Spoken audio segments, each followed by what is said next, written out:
सभी छोटे बड़े श्रोताओं को सुनीता भटनागर का प्यार भरा नमस्कार। ऑडियो स्टोरीज के हमारे चैनल कहानी जगत में आप सभी का स्वागत है। हिंदी कहानियों की श्रृंखला में आइए आज सुनते हैं तेजेंद्र शर्मा जी द्वारा रचित कहानी किराए का नरक। हाँ, मैं जा रहा हूँ। आज के बाद मेरा वजूद सदा के लिए तृप्ति के जीवन से अलग हो जाएगा। मेरा शरीर तो स्वयं ही मेरा साथ छोड़ने के लिए तैयार हो गया है। कहाँ जा रहा हूँ मालूम नहीं, कहीं ना कहीं तो पहुँच ही जाऊंगा। मैं तो यह भी नहीं सोच सकता कि पीछे से तृप्ति आवाज़ देकर बुला लेगी। उससे भी कहीं अधिक तो अपनी गब्दू के पास लौट जाना चाहता हूँ। अपनी बेटी की याद तो बहुत सताएगी। तृप्ति ने तो अपनी यादों को इतना कसेला और कड़वा बना दिया है कि उसे याद ही नहीं कर पाऊंगा। कहाँ जाऊंगा? तृप्ति से मिलने के बाद तो मेरी सभी राहें मेरे अपने लिए ही अजनबी हो गई थी। वो सब लोग जो कभी मेरे जीवन का अटूट हिस्सा थे, तृप्ति से मिलने के पश्चात एक एक करके मेरे जीवन से टूटकर अलग होते गए। कई बार तो अपनी माँ तक का चेहरा याद करना पड़ता है।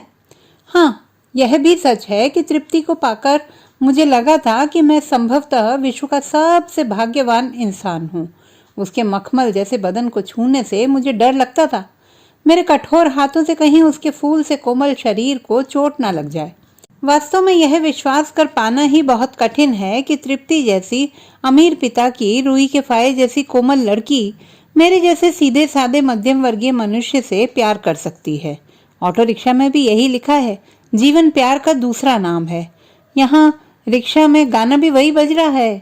प्यार पर बस तो नहीं है मेरा, लेकिन फिर भी तू बता दे कि तुझे प्यार करूं या ना करूं।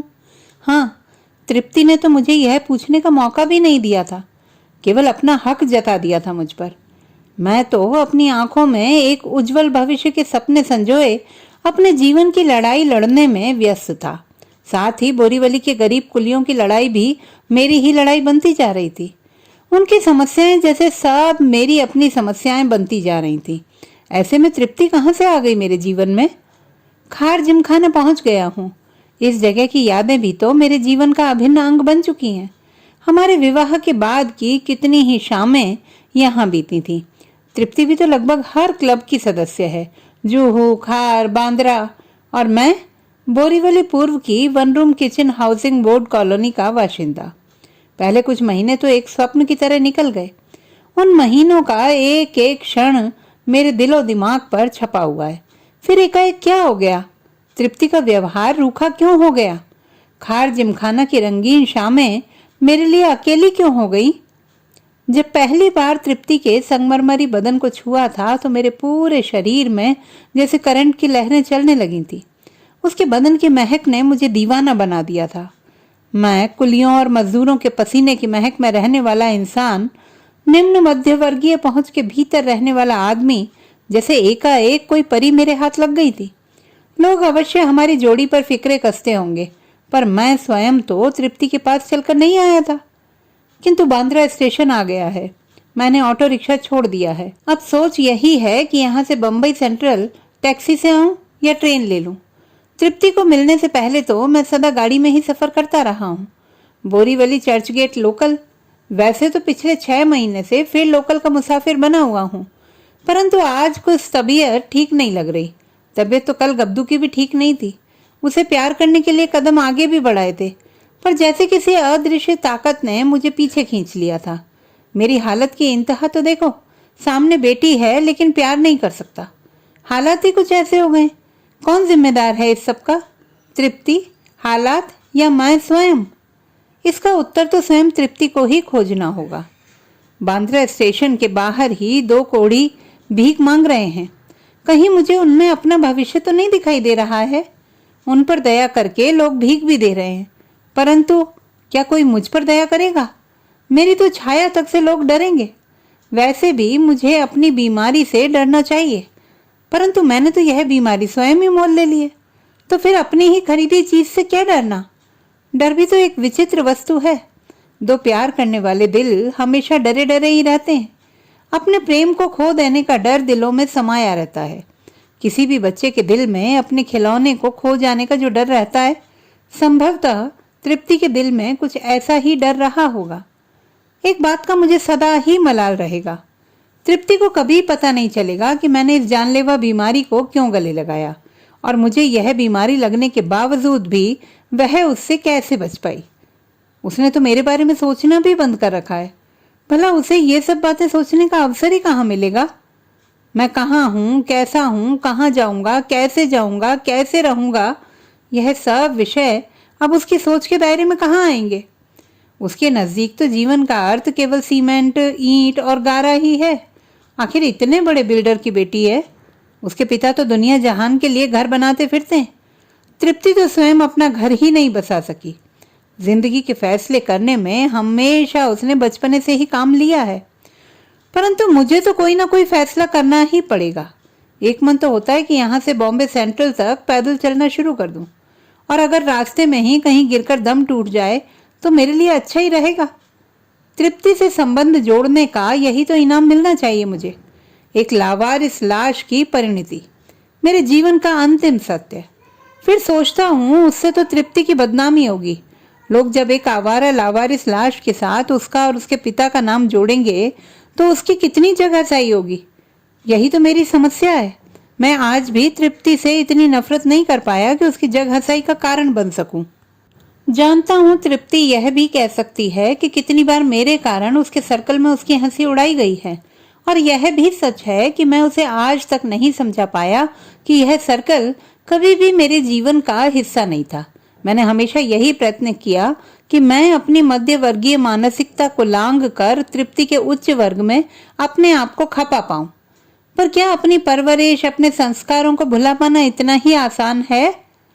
तृप्ति के लिए कितना आसान है किसी भी 5 सितारा होटल में बाल कटवाना, जितना वह अपने नाई को अपने हेयर ड्रेसर को टिप देती है, उससे चौथे दामों में तो मैं अपने बाल कटवा लेता हूँ। इन दो सभ्यताओं को एक करने का बीड़ा भी तो तृप्ति ने स्वयं ही उठाया था। कॉलेज में उसने कब मुझे पसंद कर लिया मुझे तो पता ही नहीं चला। मैं तो वहां भी विद्यार्थियों के हक की लड़ाई लड़ता रहता था। पढ़ना मेरे लिए मजबूरी ही कहा जाएगा। मेरे जैसे लोगों की तो पूरी जमा पूंजी उनकी डिग्री ही होती है। हाँ, शायद क्रिकेट मैच में ही उसने मुझे पसंद कर लिया होगा। शतक बनाया था उस मैच में, या फिर हो सकता है वाद विवाद प्रतियोगिता में उसे भाग गया हूँ, या जब कॉलेज में हड़ताल के दिन भाषण दे रहा था उस दिन। कॉलेज में मेरे से 1 साल ही तो पीछे थी शायद, परंतु कॉलेज में उसने कभी भी मुझसे बात नहीं की। मेरे पास तो लड़कियों को देख पाने तक का समय नहीं होता था। कैसे एक तरफा चाह पाल रखी होगी तृप्ति ने। मुझे कभी पता ही नहीं चलने दिया कि मुझसे प्यार करती है। अपने पिता को कैसे मनाया होगा उसने। करोड़पति बिल्डर की इकलौती संतान ने एक गरीब परिवार के लड़के से विवाह कर लिया। मुझ पर तो अपने प्यार का इजहार तक तृप्ति ने स्वयं नहीं किया था। उसके पिता आहूजा साहब का संदेश देने भी उनका ड्राइवर ही आया था। बोरीवली की 1 रूम किचन की हाउसिंग बोर्ड कॉलोनी में से उसने मुझे ढूंढ ही निकाला था। वह ड्राइवर तो अपनी ही बिरादरी का था, नहीं तो उसे तो हमारी कॉलोनी में पहुंचने से पहले ही नाक पर रुमाल रखना पड़ता। मेरे सभी दोस्त मजाक मजाक में कहा करते थे कि मैं तो अपने घर का सदस्य लगता ही नहीं हूँ। माता पिता का कद छोटा और रंग सांवला है, बहन का रंग भी पक्का है, मैं कैसे गोरा चिट्टा 6 फुट का जवान निकल आया। तृप्ति भी विवाह के पश्चात पहले कुछ महीने तो दत्तक पुत्र ही कहती थी। कितना तृप्त होता था मेरा मन उसकी यह बात सुनकर, परंतु कुछ ही महीनों तक चला था ये लाड़। फिर उसका मन मुझसे ऊब गया था शायद। खिलौना पुराना हो चला था। फिर उसके बाद तो एक ही वाक्य सुनने को मिलता था, आखिर हो तो उसी घर के ना, खून तो वही है ना। अगर शरीफ खानदान के होते तो सारी उम्र मेरी पूजा करते। मुझे क्या मिला तुम लोगों से? जिल्लत, बेइज्जती और जगहसाई। तुम तो मेरी गाड़ी के ड्राइवर बनने के भी काबिल नहीं हो। गाड़ी आकर प्लेटफॉर्म पर रुक गई है। इस समय अधिक भरी हुई भी नहीं है, आराम से चढ़ जाऊंगा। गाड़ी अगर भरी होती तो शायद मेरी आत्मा मुझे गाड़ी में चढ़ने भी नहीं देती। इस बीमारी के साथ मैं लोगों से सटकर खड़ा होने की बात भला सोच भी कैसे सकता हूँ। प्रतिदिन न जाने कितने लाखों लोग इन गाड़ियों में सफर करते हैं, सभी एक दूसरे के साथ सटकर खड़े रहते हैं। किसी को क्या मालूम होता होगा कि उसके साथ खड़े व्यक्ति को क्या बीमारी है। मेरी बीमारी का तो इतिहास ही विचित्र है। संवेदनशील होने का खमियाजा भुगत रहा हूं। और सच भी तो है, विवाह के बाद के कुछ महीने तो जैसे हवा के झोंके की तरह निकल गए थे। फिर अचानक तृप्ति गर्भवती हो गई थी। यह समाचार सुनकर मैं तो जैसे 7वें आसमान पर उड़ने लगा था। खुशी जैसे मेरे शरीर में रक्त के साथ साथ संचार करने लगी थी। मेरे ससुर भी समाचार पाकर धन्य लग रहे थे। परंतु तृप्ति को एकाएक क्या हो गया था? वह क्यों इस समाचार को सहज रूप से नहीं ले पाई? इतनी प्यारी खबर ने उसके रूप को क्यों रौद्र बना दिया? वह अभी तैयार नहीं थी। इतनी छोटी उम्र में मां नहीं बनना चाहती थी। उसके शरीर का, उसके फिगर का क्या होगा? सोसाइटी में उसका मजाक उड़ेगा। सब उसे बहन जी मानने लगेंगे।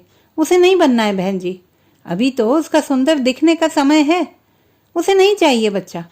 मैं तो हकबका गया था। भला एक माँ अपने बच्चे को गिरवाने की बात कैसे सोच सकती है? तृप्ति तो चिल्लाई जा रही थी, रहोगे तो तुम जाहिल के जाहिल ही। फंसा दिया ना मुझे। कितनी बार कहा था कंडोम लगाने के लिए, पर नहीं, तुम्हें तो मजा चाहिए था ना। अब भुगतना तो मुझे पड़ेगा। तुम तो ऐश करते रहोगे। मैं तो अबॉर्शन करवा लूंगी, समझे तुम? पहली बार आहूजा साहिब ने अपनी बेटी को डांट लगाई थी। वो शायद उसे मार भी बैठते। मेरी बदनसीबी का आलम यह था कि अपनी पत्नी को अपने ही होने वाले बच्चे के बारे में कुछ भी समझा पाने की स्थिति में नहीं था मैं।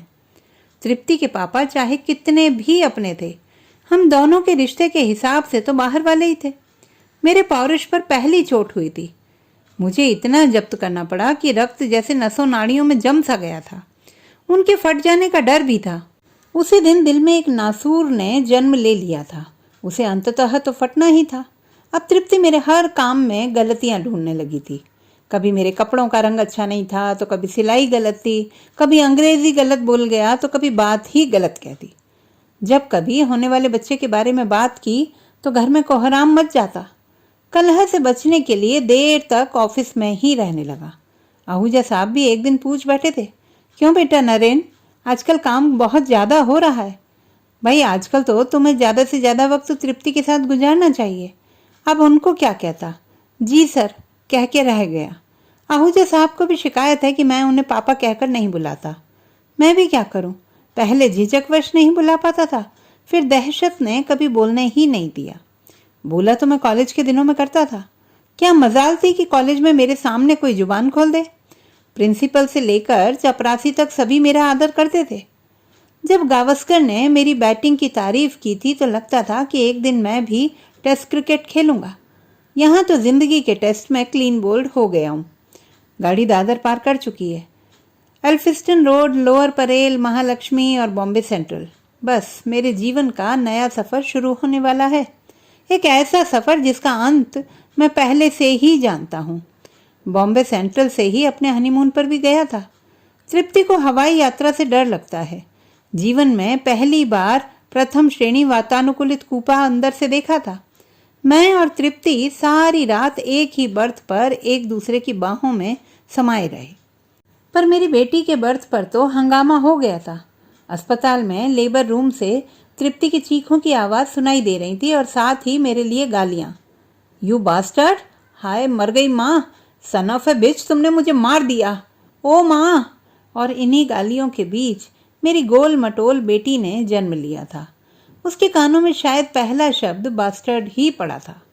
जब डॉक्टर ने बाहर आकर कहा कि बेटी हुई है और मैं अंदर जाकर उसे देख सकता हूँ, तो अचानक मेरी निगाह अपनी माँ और बहन पर पड़ी थी। उनके चेहरे से भांप नहीं पा रहा था कि उन्होंने गालियाँ सुनी, नहीं सुनी या निगल ली। आहूजा साहब के चेहरे से शर्मिंदगी साफ गिरती दिखाई दे रही थी। उन्होंने मेरी हथेली को अपने हाथों में दबाया था। डोंट वरी बेटा, सब ठीक हो जाएगा। ससुर जी के आशीर्वाद ने थोड़ी हिम्मत मुझे भी दी। मैं कमरे में दाखिल हुआ। बिटिया का रंग तो एकदम अपनी माँ की तरह संगमरमरी था। माँ ने उसे देखते ही ऐलान कर दिया, बिटिया के नैन नक्श तो पूरे नरेन पर गए हैं। बचपन में नरेन ऐसा ही हूबहू दिखा करता था। बस इतना सुनना था कि तृप्ति की नज़रों में कड़वाहट भर गई। भला हमारी बच्ची का कुछ भी मेरे साथ मिलता हो, यह तृप्ति कैसे बर्दाश्त कर लेती? पर संभवतः बच्ची पैदा करके तृप्ति शारीरिक रूप से थक चुकी थी, या शायद अभी भी कहीं कुछ बाकी था जिसने तृप्ति को कुछ बोलने नहीं दिया। ससुर जी को बच्ची के चेहरे में न मालूम क्या दिखाई दिया कि बच्ची का नाम गब्दू हो गया। माँ ने पंजीरी और गुड़जीरा जैसा कुछ बना कर दिया था। घी से भरी चीजें खाकर तो तृप्ति को मोटा होने का डर था, इसीलिए यह सब बेकार वस्तुएं यूं ही पड़ी रहीं। तृप्ति केवल अपने तरीके से ही चलती रही और मैं बस देखता रहा। तृप्ति में एक खास बात तो है, वह जब भी अपने पक्ष की बात सामने रखती है तो सामने वाला निरुत्तर ही हो जाता है, फिर चाहे तृप्ति की बात कितनी भी गलत क्यों ना हो। उसे पेश करने का ढंग इतना तर्कपूर्ण होता था कि उसकी बात माननी ही पड़ती थी। ऐसा भी बहुत बार हुआ कि मुझे तृप्ति की कोई बात बुरी लगी और मैंने उस पर गुस्सा किया, परंतु कुछ ही क्षणों बाद तृप्ति के चेहरे पर विजयी मुस्कान होती, क्योंकि वह मुझे गलत साबित कर चुकी होती, और वह अपनी व्यंग्यात्मक मुस्कान बिखेरते हुए कहती, मैं यह सुनते सुनते तंग आ चुकी हूँ कि मैं ही ठीक थी। अगर मैं ही ठीक थी तो हमारे बीच यह रोज रोज की लड़ाई क्यों होती रहती है। आई विश कि तुम कभी तो मुझे यह भी मौका दो कि मैं कह सकूं यू वर राइट नरेन, और फिर मेरा मुंह लटक जाता। तृप्ति लॉजिक में इतना विश्वास करती थी कि बड़ों का लिहाज जैसी चीज उसमें नहीं समा पाती थी। उसका लॉजिक कहता है कि बड़ों का आदर इसलिए नहीं किया जा सकता क्योंकि वे बड़े हैं। हाँ, यदि वे आदर करवाने वाले काम करेंगे तो इज्जत भी हो जाएगी, वरना बैठे अपने घर।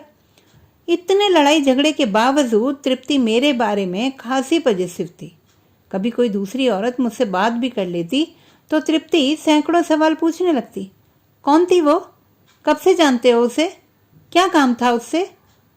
हर बार उसकी पूछताछ एक ही वाक्य पर आकर रुकती थी, याद रखना, मैं तुम्हें किसी के साथ शेयर नहीं करूंगी। तुम मेरे हो, सिर्फ मेरे। कहीं कोई गड़बड़ की तो मुझसे बुरा कोई ना होगा।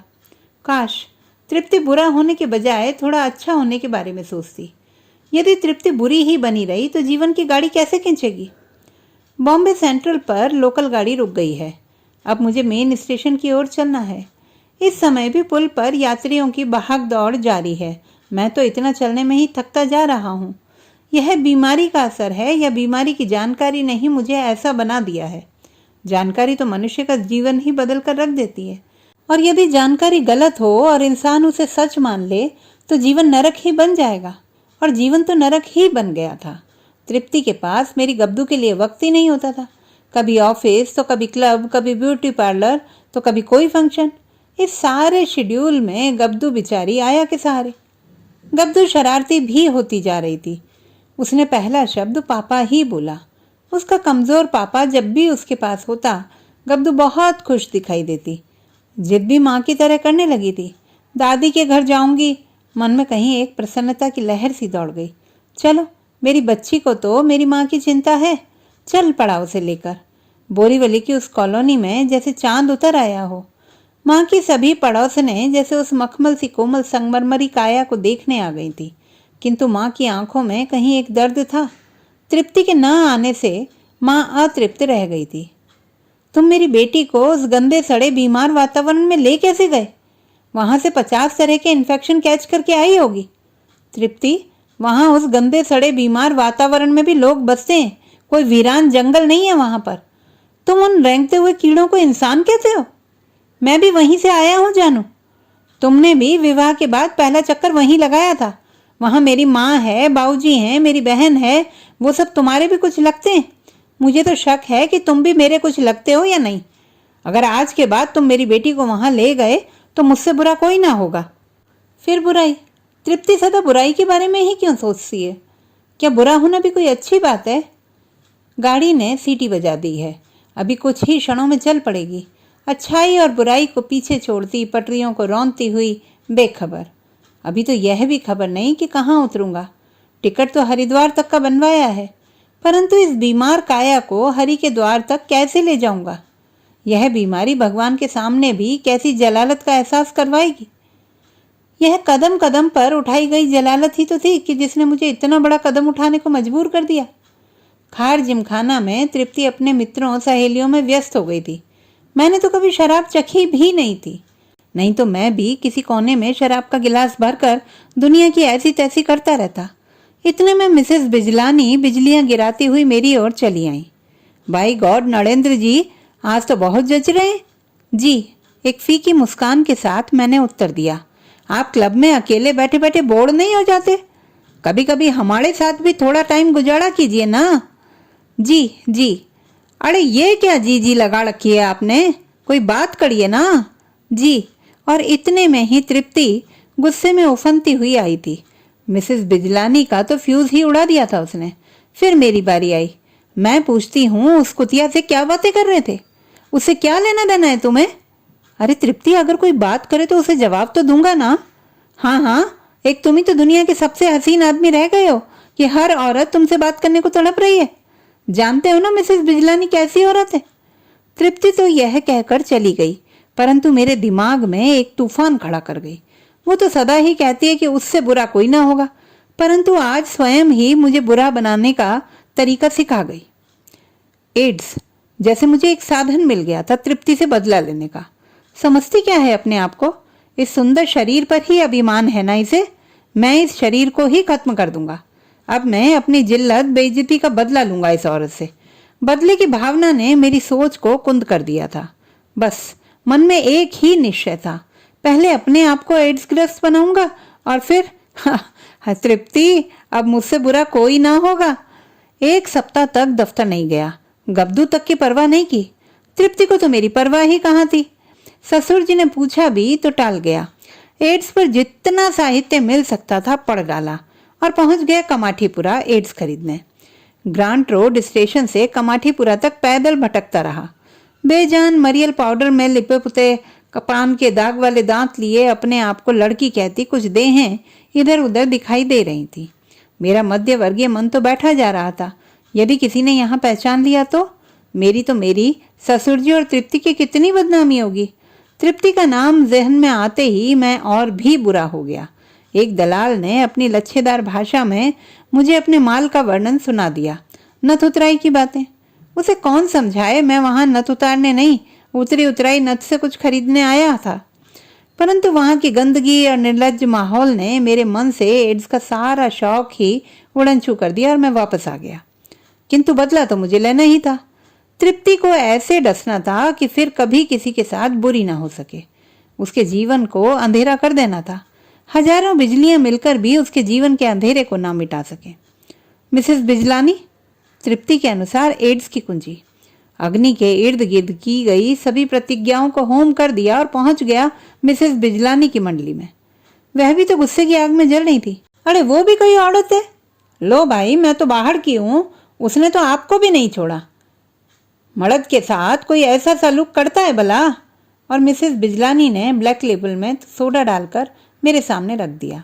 मिसेस बिजलानी के चीयर्स कहने तक तो मैं पूरा गिलास एक ही सांस में गटक गया था। गले से पेट तक जैसे एक आग सी लग गई थी। मुंह कड़वा हो गया था और पूरे जिस्म में करंट दौड़ गया था। कुछ ही क्षणों में मिसेस बिजलानी दुनिया की सबसे हसीन औरत लगने लगी थी और फिर कपड़े उतार कर हम दोनों तृप्ति से बदला ले रहे थे।